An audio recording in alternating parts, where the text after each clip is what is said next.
नमस्कार मावळकरांनो, Maval online superfast बुलेटिनमध्ये आपल्या भागातल्या महत्त्वाच्या बातम्या पाहूया। सुरुवात पंचायत समितीच्या आरक्षण घोषणेपासून।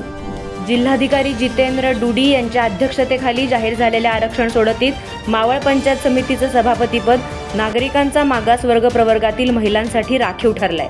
मुंबई द्रुतगती मार्ग बांधताना जमिनींचं कमी मोबदल्यात संपादन झाल्याचा आरोप करत कृती समितीनं वडगाव मावळ तहसील कार्यालयावर मोर्चा काढला। माजी जिल्हा परिषद सदस्य भरत मोरे यांच्या नेतृत्वाखाली हा मोर्चा पार पडला।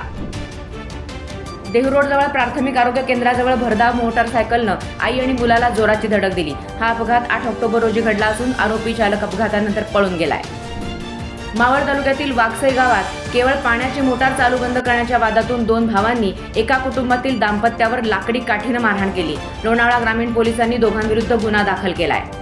साते गावात प्रशांतदादा भागवत युवा मंचतर्फे मनोरंजन संध्या कार्यक्रम मोठ्या उत्साहात पार पडला। स्थानिक ग्रामस्थ आणि महिलांनी मोठ्या संख्येने सहभाग घेतला।